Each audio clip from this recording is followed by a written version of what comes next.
올해 하반기에 올 가을 들어서 가장 화제가 되고 있는 TV 프로그램이 있는데 혹시 뭔지 아시나요? 바로 넷플릭스에서 방영 중인 흑백 요리사입니다. 보신 분들 계시죠? 아무도 안 보셨나요? 네. 이 프로의 인기가 지금 어느 정도냐면 저희 체린이도 밥을 먹기 전에 고기가 이분하게 익었는지 그렇게 물어볼 정도입니다. 프로를 보시면 이 대목에서 좀 웃어야 되는데 안 보신 분들이 많은 것 같습니다. 흑백 요리사가 어떤 프로냐면 흑수저로 불리는 80인의 전국의 80인의 그 요리 실력자들과 20인의 스타 셰프들이 대결을 펼치는 요리 서바이벌 프로그램입니다. 20명의 스타 셰프 중에 오늘은 여경래 셰프에 대해서 잠시 이야기를 나누려고 하는데요. 사진 한번 보여주실래요?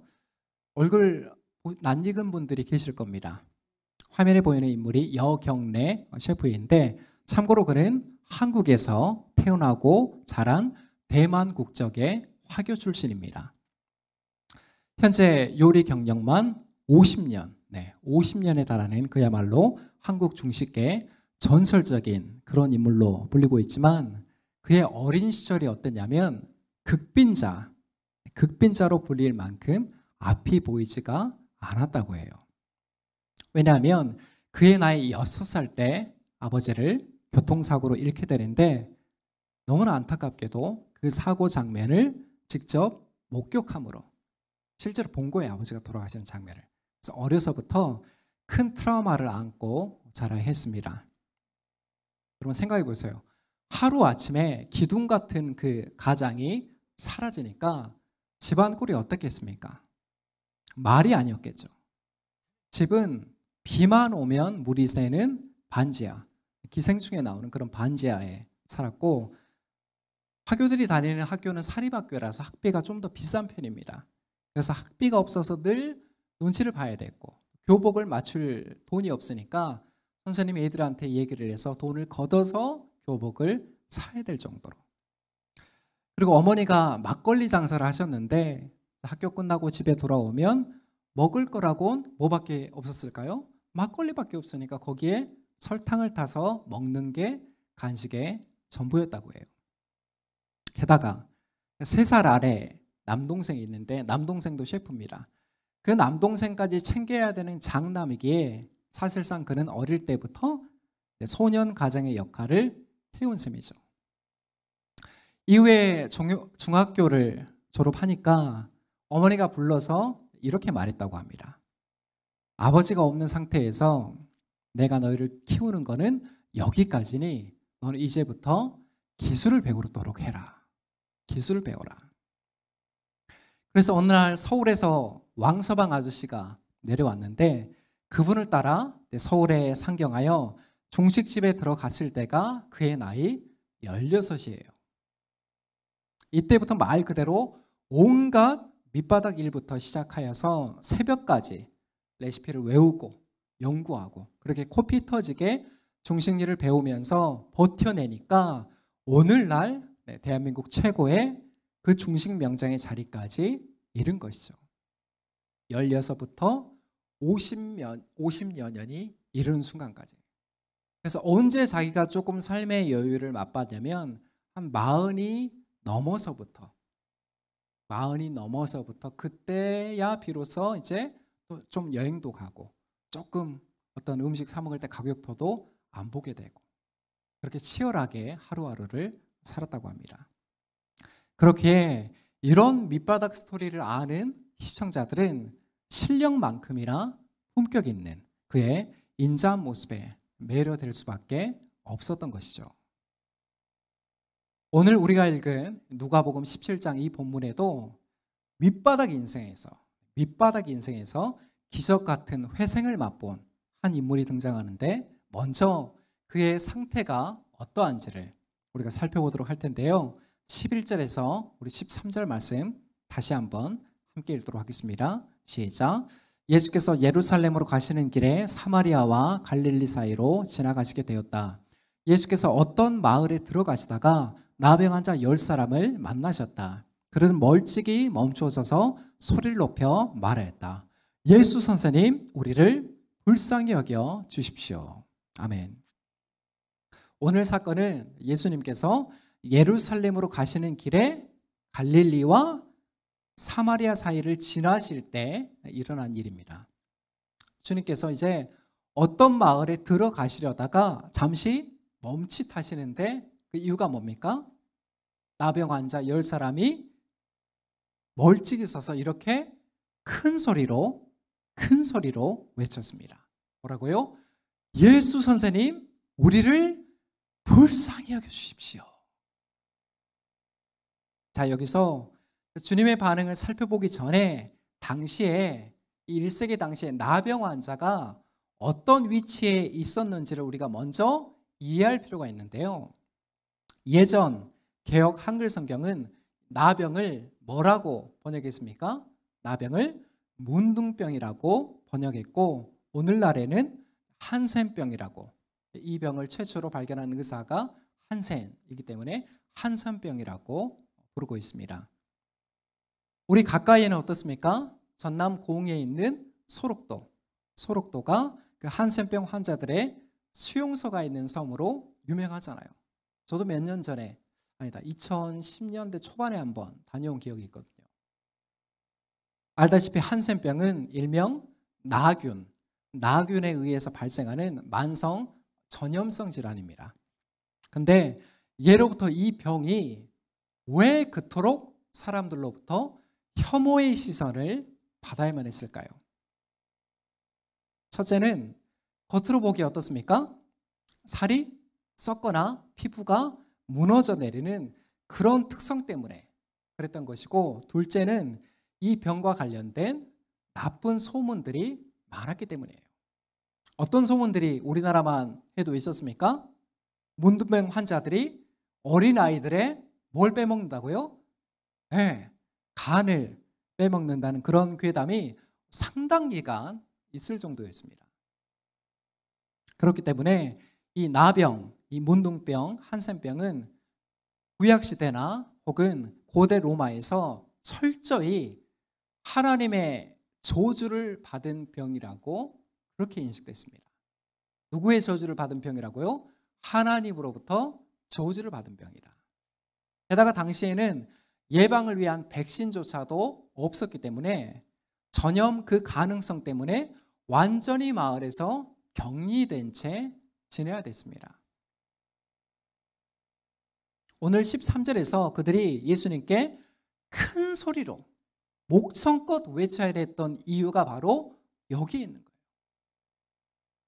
당시 나병 환자들이 사람들로부터, 마을로부터 최소 45m 이상 떨어져서 지내야 했기 때문에 말 그대로 젖먹던 힘까지 다해서 예수 선생님, 우리를 불쌍히 여겨주십시오, 이렇게 외치지 않으면 닿지 않는 거예요. 안 되는 겁니다. 이제 다음으로 살펴볼 질문은 이건데요. 그렇다면 왜 그들은 그토록 처절하게 예수님을 찾아야 했을까요? 앞서 누가복음 5장에 보면 어떤 사건이 나옵니까? 예수님께서 자신을 찾아온 나병 환자를 치유해 준 사건이 나오고 있습니다. 아까 제가 설명드린 대로 나병 환자는 일반 사람들 근처에 올 수 있습니까? 없습니까? 못 와요. 근처에도 오지 못하는 그런 혐오의 대상이건만, 우리 예수님께서 그 환자를 어떻게 대하셨습니까? 친히 그의 몸에 손을 대시어서 안수하시면서 깨끗하게 고쳐주셨습니다. 사람들은 쳐다보지도 못하고 눈에 띄면 돌을 들어서 쳐 죽이려고 했어요. 하지만 예수님이 어떻게 하셨다고요? 직접 손을 대어서 그 몸을 상상해 보세요. 그래서 우리가 생각해 볼 때 이렇게 예수님이 치유해 줬다는 그 소문이 당시 나병 환자 커뮤니티에, 공동체에 알려졌을까요? 그렇지 않았을까요? 네, 그때는 SNS도 없었지만 얼마간의 시간차는 있겠지만 당연히 퍼졌을 겁니다. 그렇기에 지금 10명의 나병 환자는 나사렛 출신 예수가 이 근처를, 이 앞을 지나간다는 그 소식을 접하고 미리 나와서 대기하고 있었던 겁니다. 아마도 그들은 이런 기대를 갖고 있지 않았을까요? 그래, 일전에 나병을 고쳐주신 분이 저분이라면 분명 우리도 치유할 능력을 갖고 계실 거야. 이렇게 그들은 마지막 희망을 품고 사람들의 눈을 피해 대기하고 있던 중에 실제로 멀리서 이제 예수님의 모습이 나타나자 사활을 걸고 도움을 구했던 것입니다. 좀 장면들이 머릿속에 그려지시나요? 다음으로 그들의 외침에 대한 예수님의 반응이 나오는데 우리 14절에서 16절 말씀 함께 읽도록 하겠습니다. 시작. 예수께서는 보시고 그들에게 말씀하셨다. 가서 제사장에게 너희 몸을 보여라. 그런데 그들이 가는 동안에 몸이 깨끗해졌다.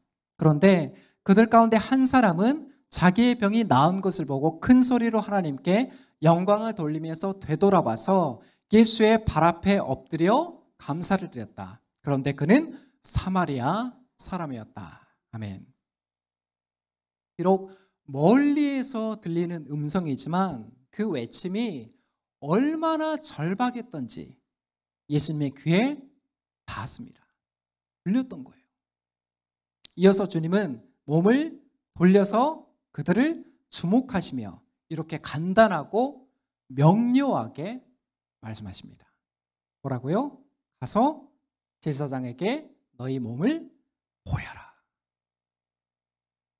그런데 이 말씀은 당시의 관습에 비춰보면 맞지 않는 말이에요. 무슨 말이냐면 순서가 거꾸로 됐어요. 제사장에 가서 몸을 보이는 행위가 어떤 의미냐면 나병이 완치되었음을 검증하는 일입니다. 제사장에게 가서 몸을 보이기 전에 뭐가 있어야 된다고요? 병이 먼저 나아야 되는 거예요. 그래서 제가 병이 이제 다 나았습니다. 확증을 받고 다시 마을로 들어올 수가 있었던 것이죠. 듣고 보니까 좀 이상하지 않아요? 왜 주님은 앞선 사례처럼 누가복음 5장에서 손을 대어서 나병 자를 치유해 준 것처럼 그들을 그렇게 고쳐주지 않고 바로 즉시 제사장에게 가라고 했을까요? 혹시 만나야 될 사람들이 밀린 스케줄이 예수님 너무 많았을까요? 물론 예수님의 스케줄은 늘 꽉 차 있었어요. 그래서 새벽까지 예수님이 어땠습니까? 자신들을 찾아온 그리고 사람들이 메고 온 병자를 다 치유해 주셨습니다.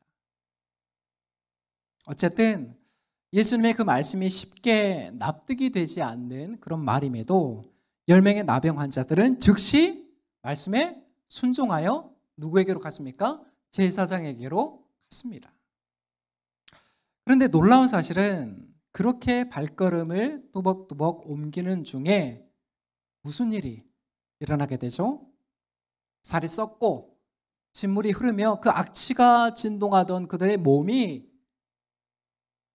unbelievable, 믿을 수 없게도 깨끗하게 치유됐습니다. 아니 이제 내 눈마저 잘못된 건가? 눈 씻고 다시 봐도 그 거칠고 그 너덜너덜했던 피부가 어떻게 변했다고요? 매끈하고 새하얗게 우리 뒤에 있는 아린이 아기 피부처럼 변한 거예요. 분명 누구의 손길도 닿지 않았어요. 누구의 간섭도 받지 않았건만 어떻게 됐다고요? 온전하게 완전하게 치유됐다는 것입니다. 예수님의 일대기를 기록한 복음서를 보면 이런 수많은 기적들이 나오잖아요. 그런데 이런 기적들이 우리에게 주는 메시지가 뭘까요? 예수님이 사람들을 막 깜짝 놀래 주기 위해서 서프라이즈로 그런 기적들을 막 마술사처럼 행했을까요? 그렇지 않아요. 예수님이 일으키신 기적에는 주고자 하는 분명한 메시지가 있는 겁니다. 그 메시지가 뭐예요? 그분의 신적인 권위, 곧 나사렛 예수가 누구라는 겁니까? 그토록 기다리던 약속된 메시아요 하나님의 아들이라는 것입니다. 아멘이세요? 다음으로 이제 치유받은 나병 환자들의 반응이 나오는데 크게 두 가지입니다. 9명은, 대다수의 9명은 감사를 망각했고 단 한 사람만이 주님 앞에 나와 엎드려서 감사를 고백했습니다. 여기에서 9명의 사람들이 감사를 잊었는데, 망각했는데, 이게 뭘 의미할까요? 90% 대다수의 반응이잖아요. 이 시대가, 지금 우리가 살고 있는 이 시대가 감사 실종 시대, 곧 대부분의 사람들이 감사를 잊고 살아간다는 증거입니다. 영어로 감사하다, thank가 생각하다, think와 같은 어원을 갖고 있습니다. 연결되어 있는 거예요. thank와 think는.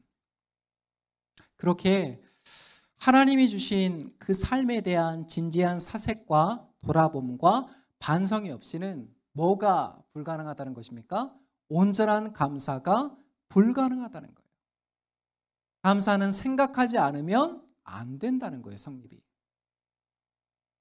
물론 그렇다고 우리가 감사를 아예 안 하는 건 아니잖아요. 그렇죠? 신앙이 없는 사람들도 감사를 해요, 안 해요? 해요. 수입이 늘거나, 직장에서 승진을 하거나, 내가 원하던 목표나 어떤 성취를 이뤘을 때, 감사를 드립니다. 하지만 냉정히 따져보면 이런 감사, 어떤 축하할 만한 일들이 생겼을 때 드리는 감사는 신앙이 없는 사람들도 드리잖아요. 그래요, 안 그래요? 드립니다. 그리고 무엇보다 진지한 사색 없이 드리는 그런 감사의 한계가 뭘까요? 그 성격이 즉흥적이고 피상적이어서 언제든지 뒤만 돌아서면 그 감사가 원망과 불평으로 바뀔 가능성이 매우 크다는 것입니다. 이스라엘 백성들이 이집트에서 400년간 노예 생활을 하다가 가나안을 향해서 나오게 되죠. 40년 동안 광야의 여정을 걷습니다. 근데 그 광야의 여정이 뭐의 되풀이, 뭐의 반복입니까?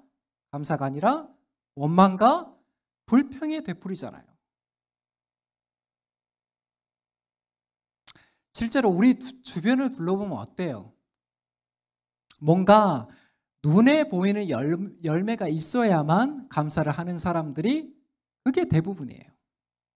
또 어떤 사람들은 마땅히 감사를 드려야 하는 그런 제목이 있음에도 그 감사를 감사로 여기지 않습니다. 저희 모임에 있는 목사님이 1년에 몇 번씩 어려운 교회, 개척교회 목사님들에게 다량의 책도 보내고 가족들하고 외식도 하시라고 이렇게 후원금도 전달하시는데, 그중에 몇 프로나 감사 문자라도 감사를 표현할까요? 몇 프로나 감사 문자를 보낼까요? 죄송하지만 10%도 채 되지 않습니다. 여러분도 누군가에게 도움을 주거나 선물할 때 동일한 경험 해보지 않으셨나요? 선물 족족 주는 대로, 내가 도움을 쭉쭉 주는 대로 너무 감사하다고 막 손을 잡고 막 그렇게 다 하던가요? 안 그래요. 내 친구 아빠는 생일에 이걸 선물로 줬다는데, 내 친구 남편은 기념일에 이걸 선물로 사줬다는데, 내 친구 아들은 환갑에 이걸 선물로 줬다는데, 마땅한 감사가 돌아오기는커녕 이 시대가 만든 그 비교의 저울질 때문에 오히려 관계가 파괴되는 경우가 우리 주변에 얼마나 많은지 모릅니다. 아니, 액수의 크고 작음을 떠나서 작은 거라도 받으면 어떻게 해야 돼요? 감사를 표현해야 하는 게 인지상정이잖아요. 근데 뭐라고 말해요? 오히려 화를 내요. 이 짜잘한 이거를 뭐 그렇게 주고 유세를 떠냐고. 그런 사람들이 있어요, 없어요? 있다니까요. 우리 교회는 없습니다. 여러분, 우리 그리스도인의 감사가 품격 있는 이유가 뭘까요? 세상의 감사는 무엇이 생겼기 때문에, 즉 눈에 보이고 손으로 쥐어지는 게 있어야 나오는 조건적 감사입니다. 교회 밖에서 대부분의 감사는 뭐라고요? 조건적 감사예요. 그러나 우리 그리스도인의 감사는 그와는 어떻게 다릅니까? 그럼에도 불구하고 올해 수입이 조금 줄었어요. 가게 매출이 줄었습니다. 승진 시험에서 떨어졌습니다. 배우자나 함께 사는 배우자나 아이들에 대한 기대가 확 꺾였어도 어떨 수 있다는 거예요? 거기에서도 감사할 수가 있는 거예요. 그럼에도 불구하고 내 뜻대로 내 예측대로 되지 않았음에도 감사할 수가 있다는 것입니다. 이게 기독교 신앙의 감사가 지니고 있는 특성이고 품격입니다. 오해하지 마십시오. 이렇게라도 내가 하지 않으면 남들과 비교해서 비참해지니까 어쩔 수 없이 하는 그런 정신승리가 아니라는 거예요.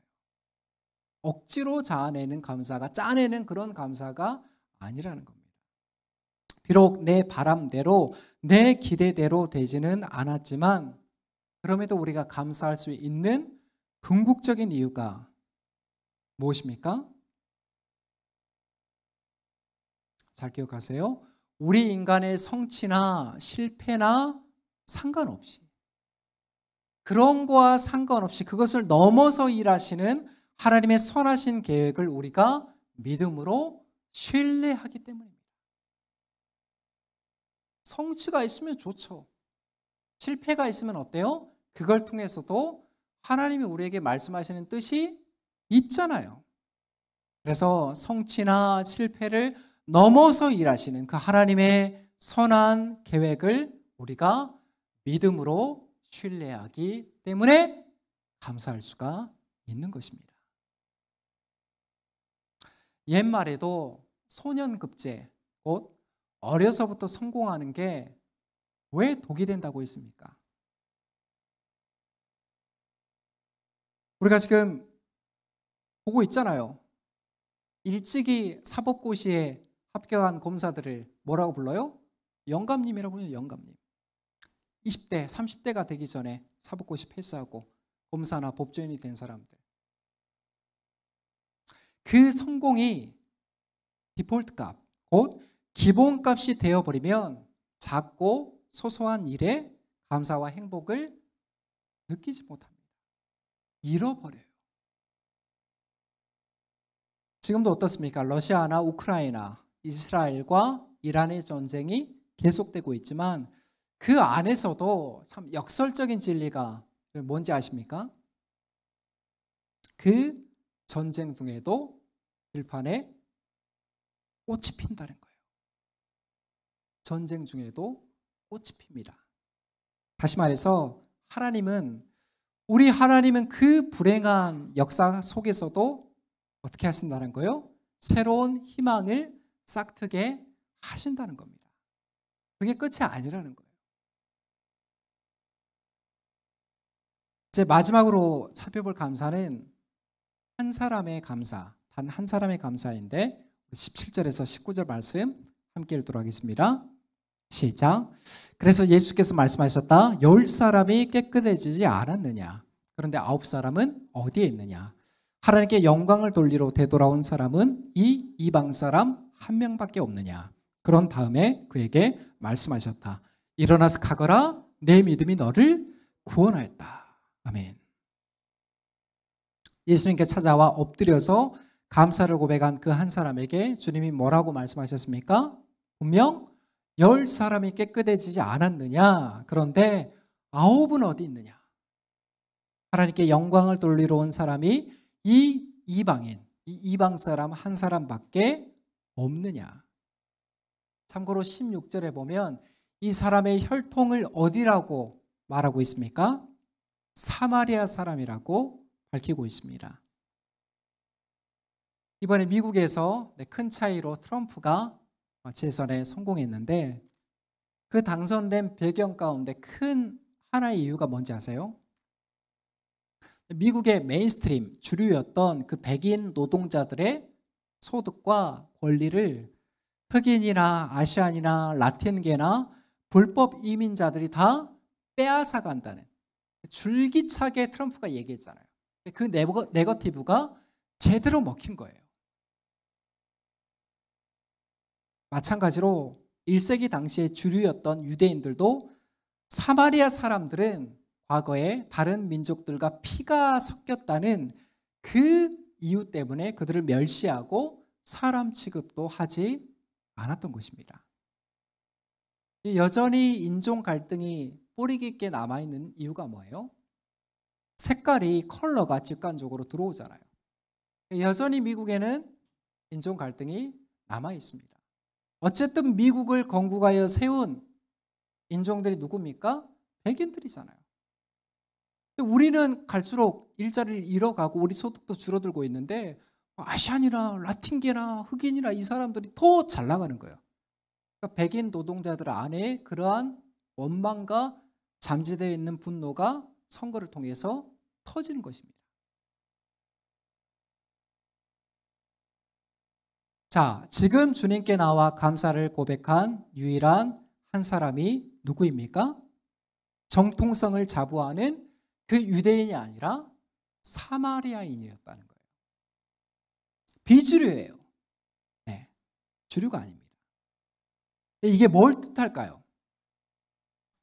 주류인 유대인이 감사를 고백한 것이 아니라 비주류이고 사람 취급도 받지 못했던 사마리아 사람 한 사람이 나와서 감사를 표현했다. 이게 뭘 뜻할까요? 여러분, 하나님의 은총은요, 지 잘난 맛에 사는 고고한 사람이 아니라 스스로 자격 없다고 여기는 죄인에게 더 먼저 향한다는 사실입니다. 아멘이세요? 난 부족할 게 없어. 나는 꿀릴 게 없어. 나 정도면 잘 나가잖아. 하나님의 은총은 이런 사람에게 향하는 것이 아니라 스스로 자격이 없다고 생각하는 죄인에게 더 먼저 향한다는 거죠. 그리고 그런 사람들이 누구를 먼저 찾아왔어요? 예수님 먼저 찾아오잖아요.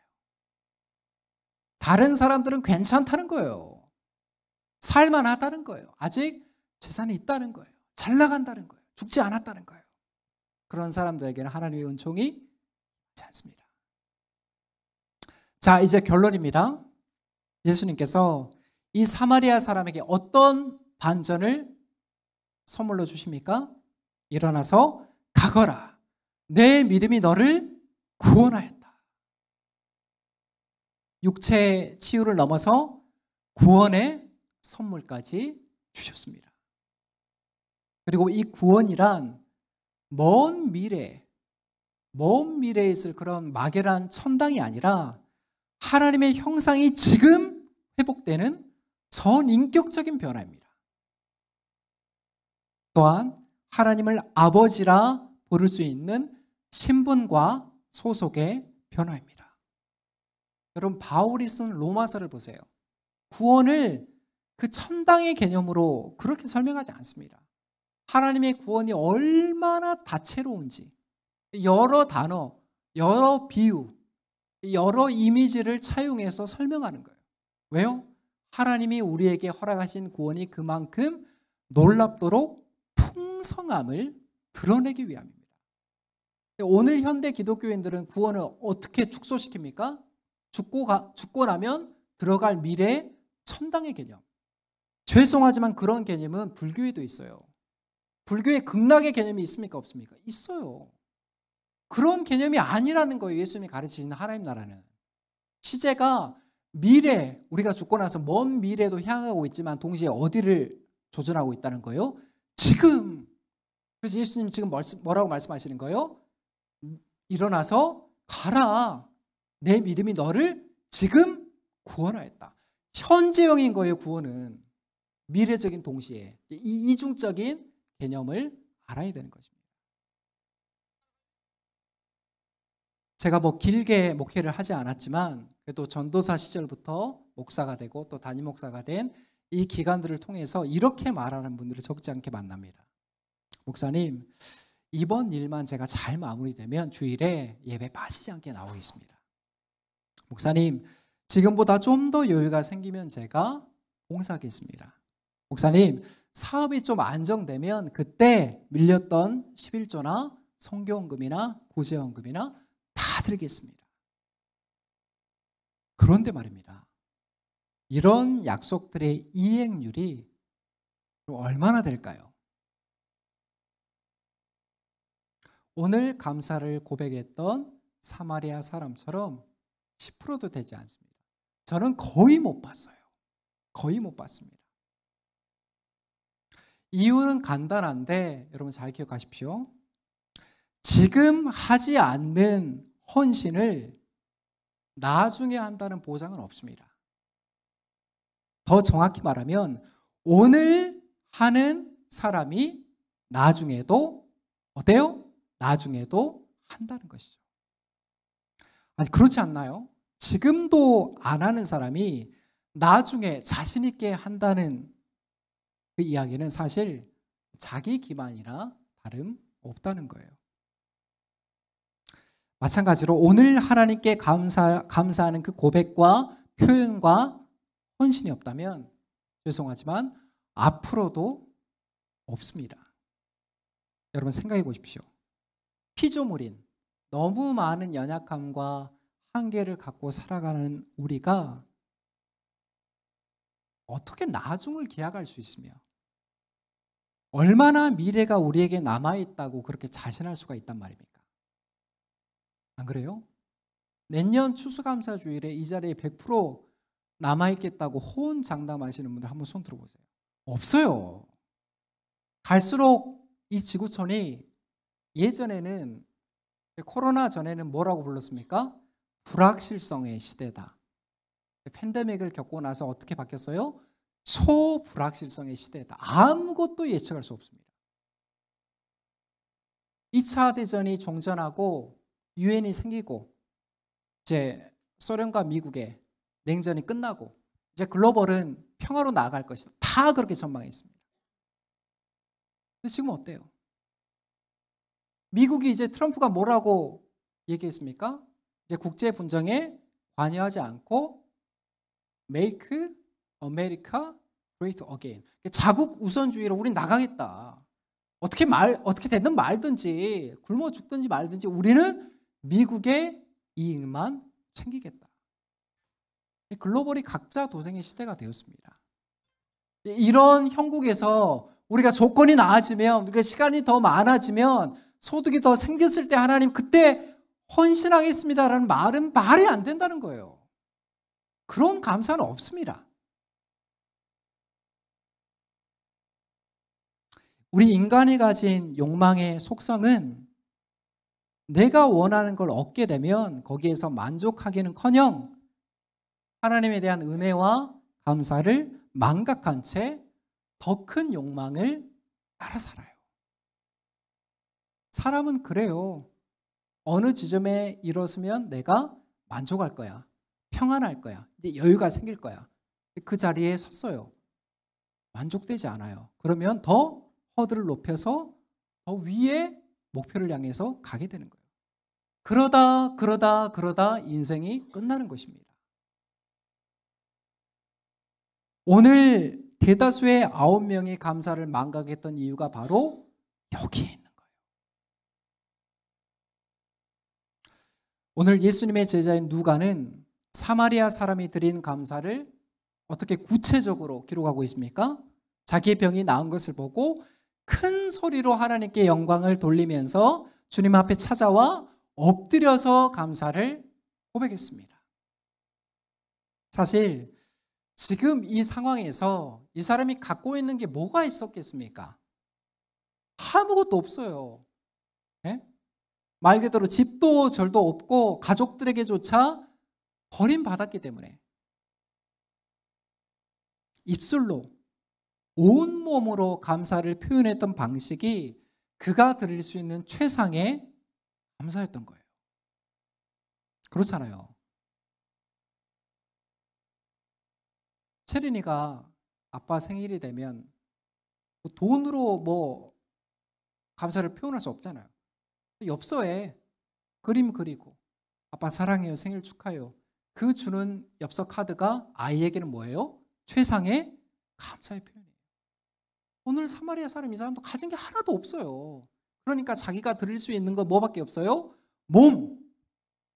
큰 소리로 하나님께 영광을 돌리고 되돌아와서 그 자신을 치유해 준 예수 앞에 엎드려서 마땅히 감사를 고백하는 거예요. 그냥 말로 때운 게 아니란 말이에요, 이게. 이제 오늘 17장인데 누가복음 19장에 보면 누가 나옵니까? 세리들의 대빵, 세관 공무원들의 대빵이요 부자인 삭개오가 나오는데, 삭개오가 예수님을 자기 집에 초대해서 말씀을 듣고 주님을 만난 그 감격을 어떻게 표현했습니까?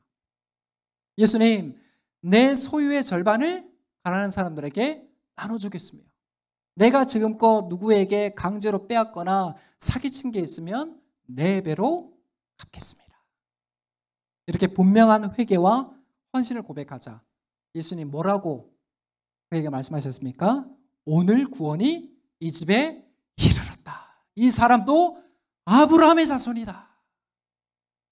완전히 그 시대의 정신을 역행하는 질서를 깨버리는 말이에요. 왜요? 세리와 창녀는 유대 사회에서 가장 멸시받는 그런 직종의 사람들인데 예수님 뭐라고 말씀하세요? 이 사람도 아브라함의 자손이다. 이렇게 감사의 고백은 우리의 형편에 따라서 분명한 차이가 있지만 그보다 더 중요한 게 뭐라고요? 이런 감사가 모든 밑바닥 인생을 구원하는 축복의 원천이 된다는 사실입니다. 믿으시면 아멘 하시기 바랍니다.